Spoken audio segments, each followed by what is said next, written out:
صورتحال ہے. انسان فرشتوں سے بہتر ہے انسان ہونا، مگر اس میں لگتی ہے محنت زیادہ. اور کسی نے کہا کہ فرشتہ مجھ کو کہنے سے میری تحقیر ہوتی ہے، میں مسجود ملائک ہوں، مجھے انسان رہنے دو. کاش ہم نے انسان ہونے کے ناطے اپنے منصب کو جانا ہوتا، اپنی ذمہ داریوں کو پہچانا ہوتا، اپنے فرائض کی ادائیگی کی سوچی ہوتی. بس میں اسی سے براہ راست اپنے مضمون کے اگلے مرحلے کی طرف منتقل ہونا چاہتا ہوں.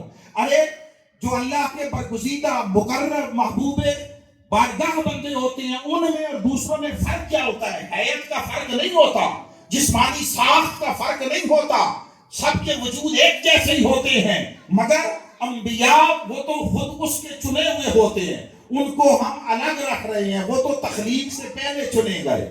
ان کا میٹیریل آف کریشن اور ان کا میتھڈ آف کریشن دونوں جدا ہیں، ان کو الگ کر دیں. باقی انسانوں میں سے بہت سارے ایسے ہوتے ہیں جو اسی ماحول معاشرے میں رہتے ہوئے خود کو اس کے سپرد کر دیتے ہیں، اس کی رضا کے سانچے میں ڈھال دیتے ہیں، اس کے احکام کی اطاعت میں خود کو فنا کر دیتے ہیں. وہ اپنا جینا مرنا اس کے حوالے کر دیتے ہیں. مرنے سے پہلے اس کی رضا کی چھری سے ذبح کر کے مر جاتے ہیں.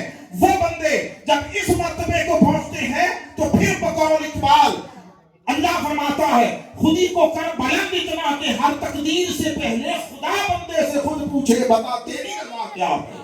وہ جو ان مرحلوں سے گزر کر خود کو اللہ کے حوالے کر دیتے ہیں، جن کی زندگی میں ذاتی کوئی خوشی اور غمی نہیں رہتی، دکھ اور سکھ نہیں رہتا، راحت و اذیت کا فرق مٹا دیتے ہیں، سونا جاگنا بھلا دیتے ہیں، جو حتیٰ کہ عزت ذلت اس کے تصور سے باہر نکل آتے ہیں. سونا جس حال میں رکھے اسی حال میں خوش رہتے ہیں. سلائے تو سونے میں مزہ لیتے ہیں، جگائے تو جاگنے میں مزہ لیتے ہیں.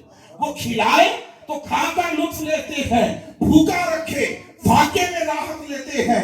وہ مکے بلائے تو مکہ جانے میں راحت لیتے ہیں، اور مکہ چھڑائے تو مکہ چھوڑ کر کربلا بسانے میں خوش ہو جاتے ہیں.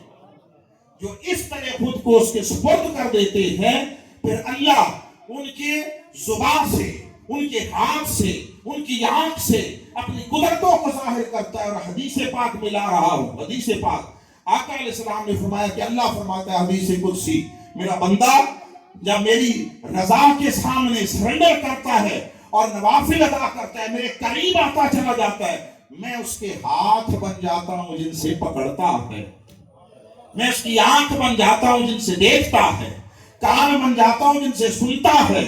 میں حدیث کے لفظ کہہ رہا ہوں، میں پاؤں بن جاتا ہوں جن سے چلتا ہے، اور الگ روایت میں میں دل بن جاتا ہوں جس سے ارادہ کرتا ہے. جس کا چلنا خدا کی قدرت سے ہو اس کے لیے فاصلے کیا اہمیت رکھتے ہیں. جس کا ہاتھ اللہ کی گرفت کا آئینہ دار ہو اس سے بچ کون سکتا ہے. جس کا تکنا اس کے نور سے ہو، اتقوا من فراست المؤمن فإنه ينظر بنور اللہ، وہ نور خدا سے تکتا ہے، اس سے کیا شے بستی رہے گی. جو سنتا خدا کی قدرت سے ہے، کون سی آواز ہوگی جو مسموع نہ ہوگی. جو سوچتا خدا کی قدرت سے ہے، اس کے احاطہ فکر سے باہر کیا شے ہوگی. ارے بندہ ولی، بندہ مومن خود کو جب رب کی مرضی میں فنا کر دیتا ہے، رب اسے حیات ابدی اور بقا عطا کر دیتا.